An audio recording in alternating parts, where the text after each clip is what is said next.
E aí, pessoal? Muito bem-vindos ao canal das Minhas Palavras. Vamos analisar esse corte hoje com muito bom senso e que Deus nos abençoe. Bom, nós acreditamos que a graça é infusa na alma pelo santo batismo e o homem crê e a fé infusa justifica o homem, né? Por que eu digo isso? Porque eu acho que há uma confusão histórica que a Declaração de 90 com os luteranos esclareceu.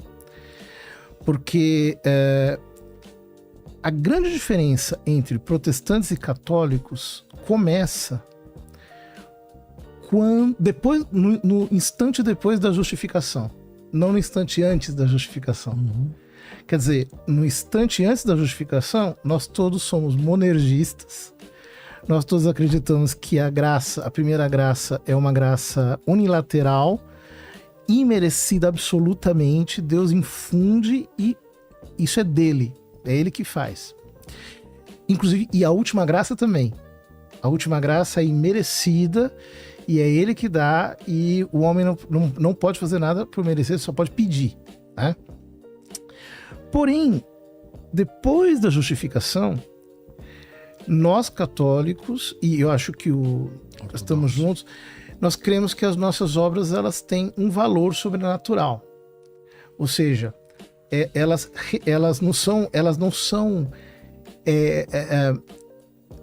pecado, ou elas não são depravadas, né? Porque a depravação total, no fundo, ela acredita que tudo que o homem faz não importa para a salvação.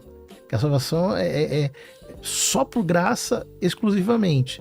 E que as boas obras elas vêm com uma espécie de fruto, então somente o fruto da graça. Para nós, as boas obras são frutos da graça. Porque para eu fazer um ato bom, a doutrina católica diz que eu preciso de um socorro da graça atual, a graça tem que me fazer obra boa, e ela tem que me manter na obra boa. Só que esta obra que eu colaboro com Deus, ela tem um valor sobrenatural. Ela realmente é santificante.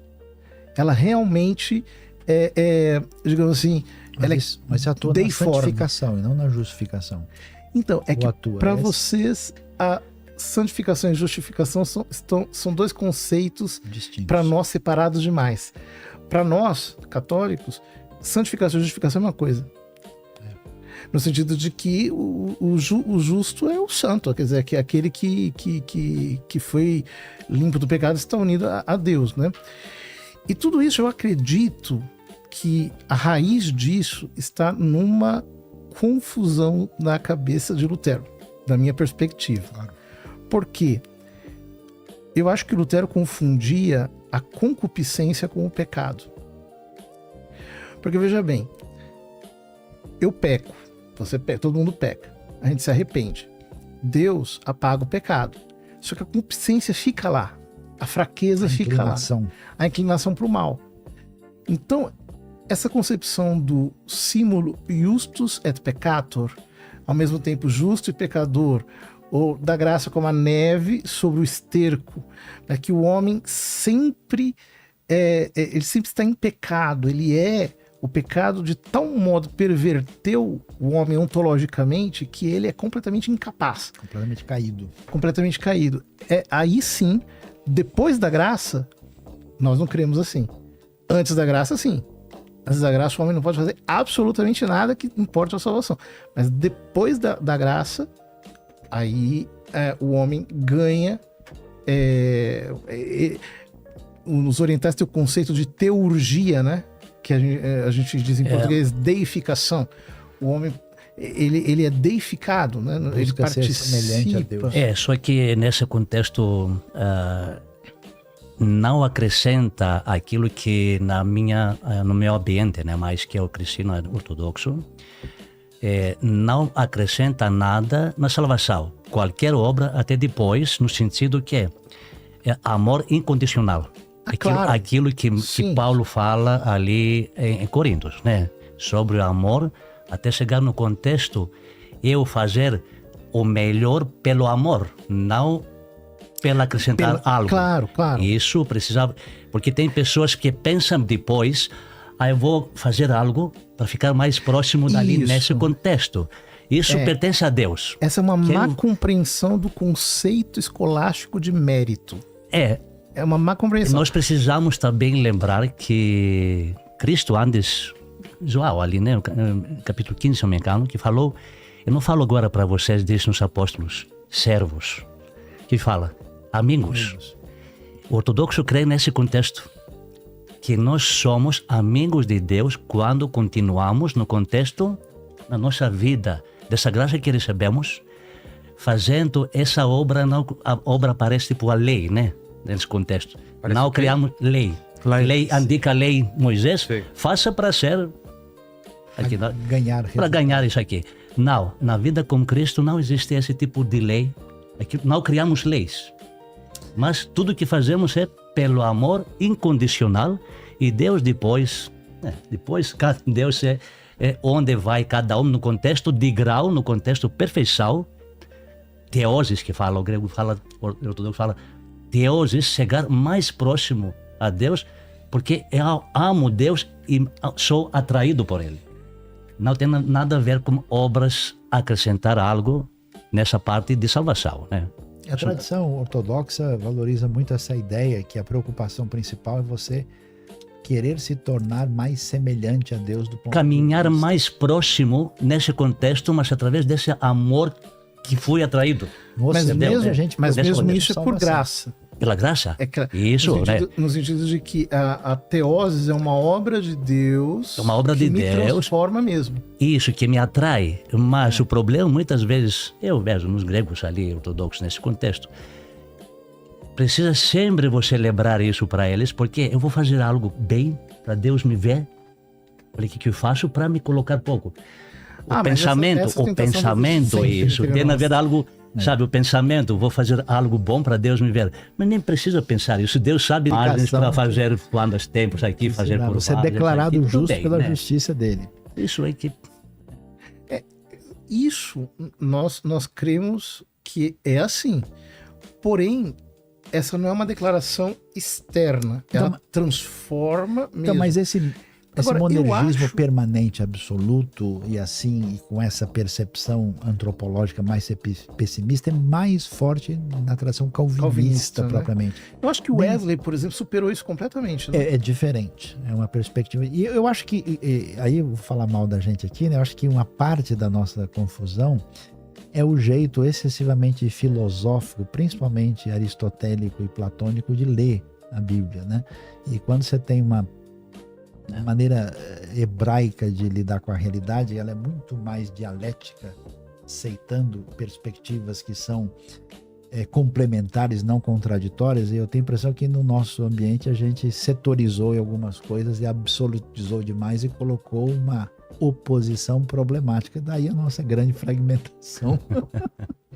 O debate conduzido pelo padre José Eduardo foi extremamente esclarecedor porque tocou no núcleo do erro luterano. A ruptura artificial entre fé e obras, algo completamente estranho tanto às Sagradas Escrituras quanto à tradição cristã dos primeiros séculos. O que Lutero fez não foi um retorno ao Evangelho, como muitas vezes se afirma, mas uma reinterpretação subjetiva da Escritura, moldada por seus conflitos pessoais, por sua angústia espiritual e por sua rejeição ao ensinamento constante da Igreja. É fundamental começar dizendo algo que o próprio padre José Eduardo deixou claro. A Igreja Católica jamais ensinou salvação por obras isoladas, como se o homem pudesse comprar o céu. Isso é uma caricatura protestante. A doutrina católica sempre ensinou que toda iniciativa da salvação vem da graça de Deus, mas que essa graça não age de modo mágico ou mecânico, ignorando a liberdade humana. Aqui já aparece o primeiro ponto em que Lutero erra. Ele transforma a graça em algo extrínseco, que cobre o pecador sem realmente transformá-lo. Lutero parte de uma leitura profundamente equivocada de São Paulo, sobretudo da carta aos Romanos. Ele interpreta as críticas de Paulo às obras da lei como se fossem críticas a qualquer tipo de obra, quando, na verdade, Paulo está se referindo às obras da lei mosaica, circuncisão, prescrições rituais, observâncias legais, como meio de justificação. O padre José Eduardo foi preciso ao lembrar que Paulo nunca opôs fé a obras morais feitas na graça, mas fé às obras rituais que não tinham poder de salvar. Aliás, Basta ler Romanos com atenção honesta para perceber isso. Em Romanos 2, 6, 7, São Paulo afirma sem qualquer ambiguidade: Deus retribuirá a cada um segundo as suas obras, vida eterna aos que, perseverando em fazer o bem, buscam glória, honra e incorruptibilidade. Se Lutero estivesse correto, esse versículo simplesmente não poderia existir. No entanto, ele está ali, inspirado pelo Espírito Santo. E não é um caso isolado. Em Gálatas 5,6, Paulo afirma que o que realmente importa é a fé que atua pela caridade. Fé que atua, que opera, que se manifesta em obras. Não uma fé estéril, meramente intelectual. É aqui que entra o texto que Lutero mais odiava, Tiago 2. Lutero chegou ao ponto de chamar a epístola de Tiago de epístola de palha, porque ela desmonta completamente sua tese da sola fide. São Tiago é direto, sem rodeios. Vedes que o homem é justificado pelas obras e não somente pela fé. TG 2,24. Não há malabarismo exegético honesto que elimine essa afirmação. O que Lutero fez foi simplesmente negar o peso canônico do texto, algo que nenhum cristão pode fazer sem cair em puro subjetivismo. O padre José Eduardo foi firme ao mostrar que, quando alguém precisa rebaixar livros da Escritura para salvar sua doutrina, isso já é uma confissão implícita de erro. Além disso, o conceito luterano de justificação é profundamente estranho ao pensamento bíblico. Para Lutero, o homem permanece intrinsecamente corrupto, e a justiça de Cristo é apenas imputada externamente. A famosa ideia do simul justus et peccator, ao mesmo tempo justo e pecador, não encontra base nem nas Escrituras nem na tradição. A Bíblia ensina uma transformação real, uma nova criação. São Paulo diz claramente: se alguém está em Cristo, é nova criatura. 2 Cor 5,17. Nova criatura não é alguém apenas declarado justo juridicamente, mas alguém que foi realmente regenerado pela graça. É por isso que a Igreja sempre falou de justificação como processo, não como mero evento jurídico instantâneo. A graça não apenas perdoa, ela cura, eleva e transforma. E uma graça que transforma necessariamente produz frutos visíveis, isto é, obras. Os padres da Igreja são unânimes nesse ponto. Santo Agostinho, tão amado pelos protestantes quando lhes convém, jamais ensinou a sola fide. Pelo contrário, ele afirma: aquele que te criou sem ti, não te salvará sem ti. Essa frase destrói completamente o esquema luterano. Agostinho reconhece a primazia absoluta da graça, mas também afirma a cooperação do homem. Graça não anula a liberdade, ela a restaura. O que Lutero fez foi substituir a cooperação pela passividade, criando uma espiritualidade de imobilismo moral, ainda que isso nem sempre seja assumido explicitamente. O padre José Eduardo também foi muito feliz ao mostrar como o erro de Lutero gera consequências práticas graves.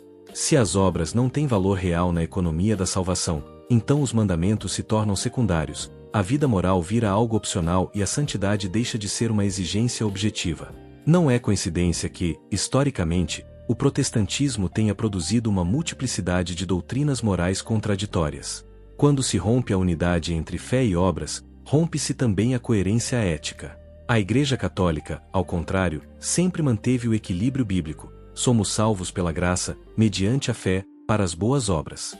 Efésios 2, 8, 10 deixa isso cristalino. Os versículos 8 e 9 são frequentemente citados pelos protestantes, mas o versículo 10 é convenientemente esquecido. Pois somos obra dele, criados em Cristo Jesus para as boas obras, que Deus preparou de antemão para que andássemos nelas. Ou seja, as obras não são a causa primeira da salvação, mas são parte integrante do plano salvífico de Deus. Negá-las é mutilar o Evangelho. O Concílio de Trento, tantas vezes caricaturado, apenas sistematizou aquilo que a Igreja sempre creu. Ele condenou tanto o pelagianismo, salvação por esforço humano, quanto o luteranismo, salvação sem cooperação. Trento afirma que a fé é o início da salvação, mas que ela deve ser formada pela caridade. Uma fé sem caridade não salva, porque não é fé viva. Portanto, o que o padre José Eduardo demonstrou com clareza é que Lutero não redescobriu o cristianismo primitivo, ele rompeu com ele. A doutrina da sola fide não é apostólica, não é patrística, não é bíblica. Ela é fruto de uma leitura fragmentada da Escritura, guiada mais por crises pessoais do que pela fé da Igreja. Concluir que Lutero estava errado não é um ato de arrogância, mas de fidelidade histórica e teológica. A fé cristã sempre foi uma fé que se vive, que se encarna, que se manifesta em obras de amor. Separar fé e obras é destruir a própria lógica da encarnação. Cristo não veio apenas nos declarar justos, ele veio nos tornar justos. E é exatamente isso que o ensinamento católico preserva até hoje, em continuidade perfeita com os apóstolos, os padres da Igreja e as Escrituras. Quem escuta o debate com honestidade intelectual percebe que a posição católica não é uma invenção tardia, mas a expressão íntegra do Evangelho vivido desde o início. Que nunca foram alcançados em nenhum momento da história. Então aquilo que nós lemos em Mateus 24:14, que o Evangelho do Reino será pregado a todas as nações, então verá o fim, pela primeira vez isso se torna uma coisa real. Eu acho que é um ponto específico. E a segunda coisa, né, e aí eu preciso puxar a coisa para o meu lado aqui, né, é ver que pela primeira vez um grupo específico, crescente de judeus começa a crer em Jesus. Isso nunca aconteceu na história. Desde o afastamento do conflito, da dissensão, como eu mexo com a área de hebraico e estou muito envolvido com isso, eu acompanho isso de perto, é impressionante hoje a quantidade de judeus que creem em Jesus e é um movimento crescente. E se eu entendo corretamente Romanos 11, existe uma restauração, uma compreensão, né, do povo que foi a base, né, da construção da história da redenção e que chegou a nós. Então, eu acho isso extraordinário, né? Os judeus se voltando para o Messias e as nações do mundo todo, os povos que nunca foram evangelizados hoje, pela primeira vez tendo acesso à fé. Isso é diferente. Porque guerra sempre teve, terremoto sempre teve, outras coisas, mas isso é diferente. Agora, eu tenho uma impressão seguinte, que, quer dizer, Nosso Senhor, ele nos proibiu de especular sobre o quando, porém, a Escritura revelou que algumas coisas são necessárias acontecer para que aconteça o fim, né? Então, por exemplo, eu acho que Mateus 24:12 é que fala que o ágape de muito se esfriará, e a iniquidade se multiplicará. E a palavra que ele usa é anomia. Então, por exemplo, eu acho que nós estamos indo no caminho de uma anomia. Mas eu ainda noto que a sociedade tem freios morais. Percebo isso. Há um esforço muito grande cultural para desinstalar a lei moral do coração das pessoas. E todo mundo virar uma horda de pessoas anômicas, não tenho palavra para dizer, sem lei, né? Então, eu acho que não dá para ser agora, por exemplo, porque eu ainda percebo que existe lei moral. Tudo bem, tá muito fraca, né? Mas que existe. Depois, acho que a grande tribulação também tem que acontecer antes, né? Antes da vinda de Cristo. A manifestação do anticristo. Aí a discussão. Eu também acho que a igreja verdadeira sempre passou por tribulação e perseguição, e entendo que a igreja vai enfrentar. Existe um bom grupo no contexto, por exemplo, o evangelho, que acha que a igreja vai embora e a tribulação não vai atingir ninguém, mas eu entendo essa doutrina é muito recente. Você sabe quem inventou essa doutrina? Foi um padre católico? Sério? Não foi o Darby lá? Não foi um padre católico, um jesuíta. Tá vendo só? Que criou o dispensacionalismo, né? Quem que é? Esqueci o nome agora. Que tradicionalmente se fala do inglês, do J.N. Darby, né? Um padre. E a parte dele. Ele que começou com essa história que a igreja ia ser arrebatada. Tá vendo que a culpa é de vocês? Pois é. Só que ele não era. A igreja condenou, hein? Só a gente que é inocente aqui. A igreja condenou. Dando continuidade ao debate exposto pelo padre José Eduardo, é impossível não perceber que um dos maiores equívocos de Martinho Lutero foi confundir a gratuidade da graça com a negação da cooperação humana. Esse erro não é apenas teológico, ele é profundamente antropológico, pois distorce a própria compreensão do homem segundo a revelação cristã.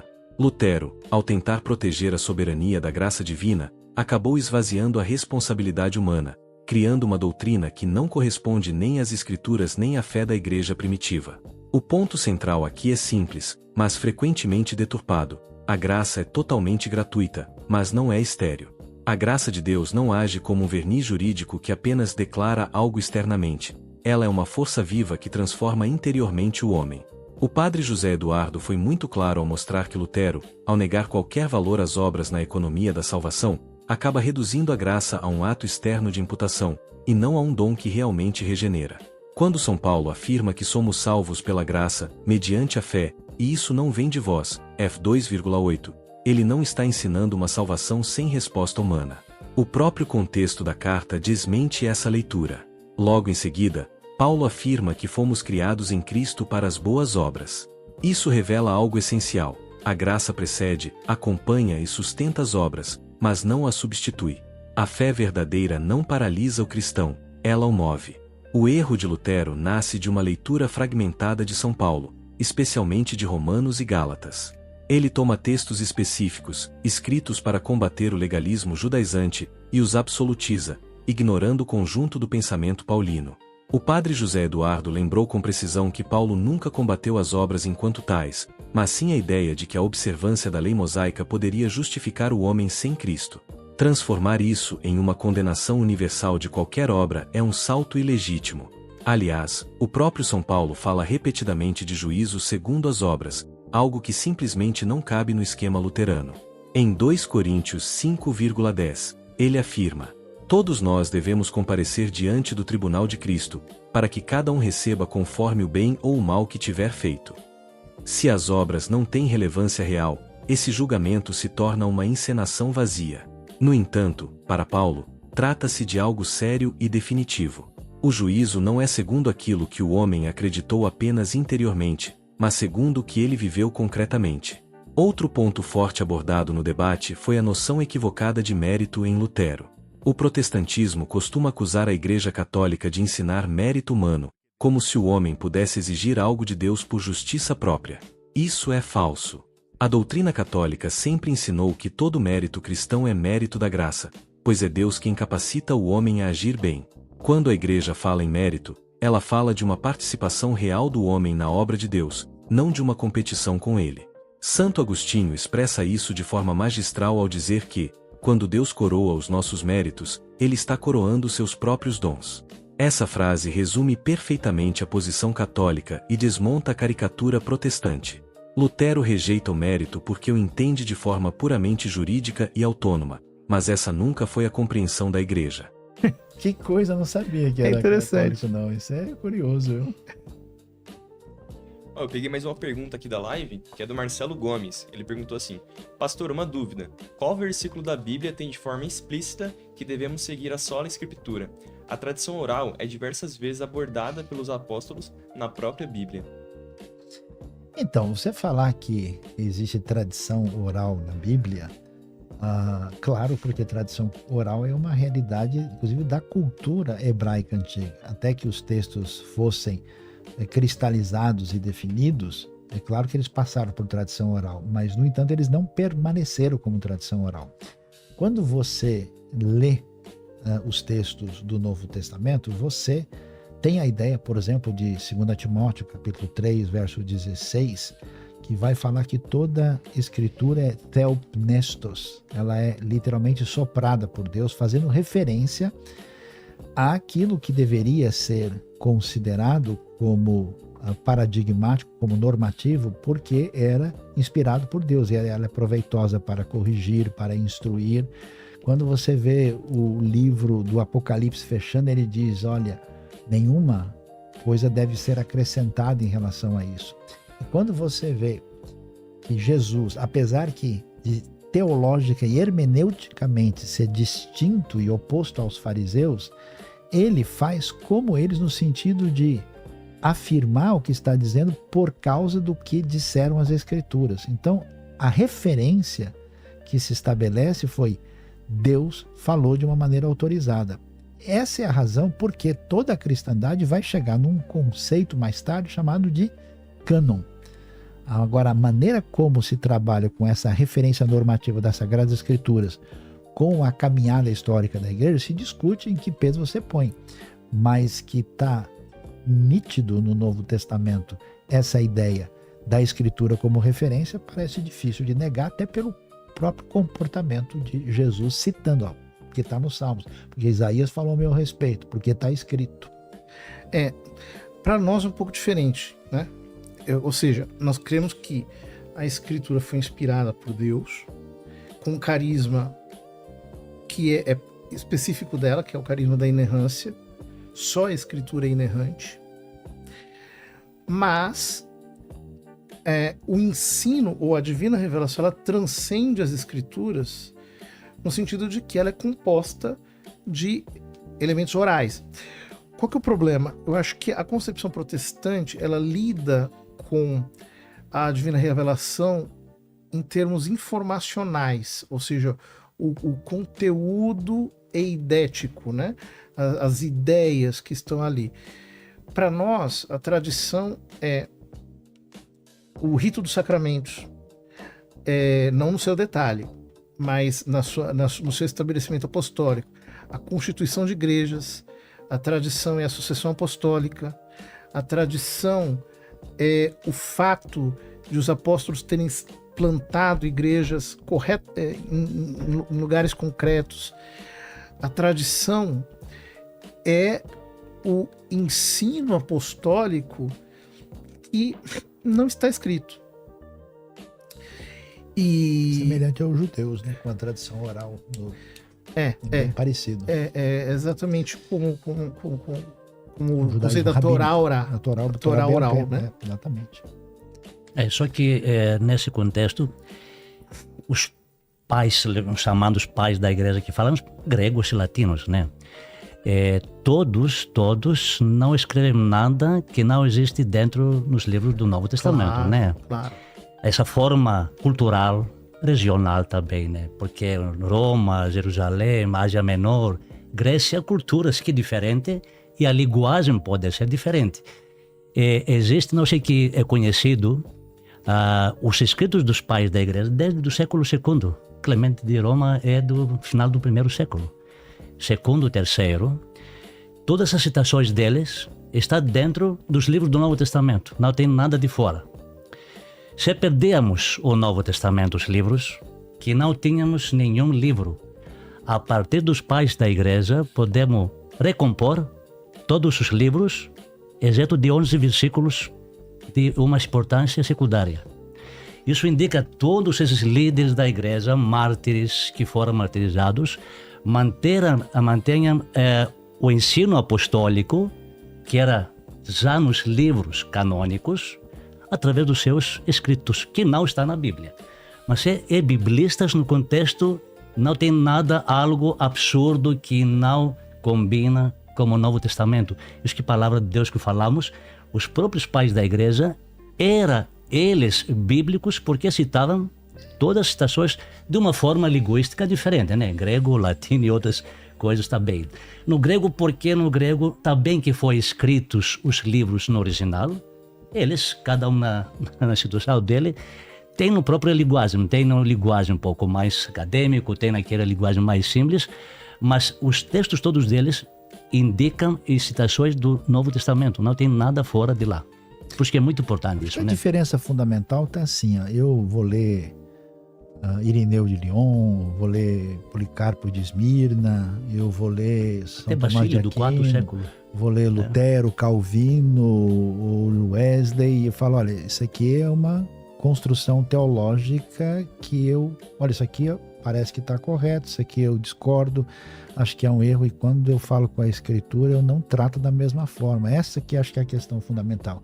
Por mais que seja importante, rica e valiosa, a tradição, a discussão, ela tenha pertinência, ela seja importante do ponto de vista hermenêutico, ajude a gente a entender a coisa, trouxe uma ampliação, mas eu não vou tratar da mesma maneira com a Escritura Sagrada. Eu acho que esse é o ponto que na cabeça das pessoas fica um pouco perdido, no sentido de dizer, olha, o que o fulano disse é a mesma coisa que Lucas disse. Aí eu vou dizer, não, eu acho difícil entender isso. Mas aí o problema começa quando, por exemplo, Tiago diz uma coisa aparentemente oposta ao que Paulo diz. Mas será que disse? Esse é o problema, acho que não. Aí tem a interpretação. E se essa interpretação não é autoritativa... Então, mas aí você tem os dois lados da coisa. De um lado, você tem, vamos dizer, o elemento normativo autoritativo definido. E você inibe a liberdade e você não permite o horizonte no tempo. Porque eu acho que acontece isso, né? Ou você coloca, de fato, na instituição, ou você coloca no livro aberto, aí todo mundo pode ler e interpretar e dizer, dar a sua opinião, tem os prós e contras desse processo, ou você abre um caminho mais problemático, que é o caminho da mística, né? Olha, eu recebi aqui a interpretação e já sei o que significa, Deus falou comigo ontem à noite, né? Mas assim, a impressão que a gente tem é que esse caminho o que você desinstitucionaliza a interpretação e coloca no texto em si e coloca ali aberto, o que você vai fazer é multiplicar instituições. Talvez, mas nenhuma delas vai ter esse tom autoritativo. Essa aqui é a questão. Depende. É porque se eu for na igreja sei lá, do pastor tal e quiser ensinar o contrário do que ele está ensinando com base bíblica, eu vou ser expulso de lá. Não, tudo bem, pode até ser que aconteça isso, mas não deveria ser essa perspectiva, porque a ideia é aqui a gente pensa diferente, se apresenta o seu ponto, né? Agora, na própria tradição católica, vocês têm assuntos e temas diferentes, inclusive você tem um papo uma época dizendo uma coisa, outro papo em outro momento dizendo uma coisa diferente.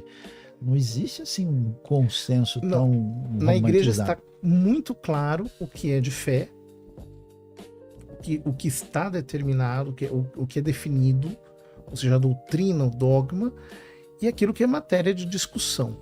Não, mas, por exemplo, eu mesmo vi, né? Eu não sou exatamente um polemista, não gosto de provocar as pessoas, assim, mas eu vi, por exemplo, católicos, teólogos respondendo, e uma pergunta levantada foi o seguinte: escuta, como é que a gente entende uma situação de que a igreja, numa época, por exemplo, até autorizou a perseguição a judeus e fez isso, Inquisição e tal. Depois ela disse, não, olha, os judeus são nossos irmãos, então ela errou, mudou, aí a resposta foi: a igreja nunca erra, até pelo conceito teológico, mas pessoas em nome da igreja erram. Quer dizer... Não, eu acho que essa explicação é meio furada. Pois é. Eu acho que a questão é a seguinte, por exemplo, perseguição dos judeus não é um tema de fé. É uma questão prática, foi uma questão de... Foi um erro? Eu acho que foi um erro. Então, não. Só que é fácil para mim dizer que é um erro hoje, no século XX. Uhum. Com a mentalidade que nós temos. Quer dizer, a hermenêutica histórica, a gente também tem que respeitar, né, a hermenêutica daquele tempo. Então, mas o caminho ele é complexo, não é tão simples assim, né? Então, assim, eu acho que existe... Lutero, por exemplo, ele mandou... queria que matasse os anabatistas. Sim, não só queria, como trabalhou para isso. Os anabatistas apanharam tudo quanto é lado. Ele era bem antissemita. Calvino menos, mas também. Era a mentalidade. O que a gente vai fazer? Mas qual que é a questão? A gente não pode simplesmente dizer porque eu sou luterano, eu sou presbiteriano, eu sou anabatista, como é do meu grupo, eles estão certos porque eles são a igreja de Deus. Não, eles estão errados porque eles estão indo contra o que a própria escritura nos apresenta. O comportamento deles nunca seria o comportamento de Jesus. Chegamos a mais um final de análise desse corte de podcast. Se você gostou, fique no canal, curte e compartilhe. Além disso, ative o sininho para estar sempre conosco. Fique com Deus e que Ele nos abençoe.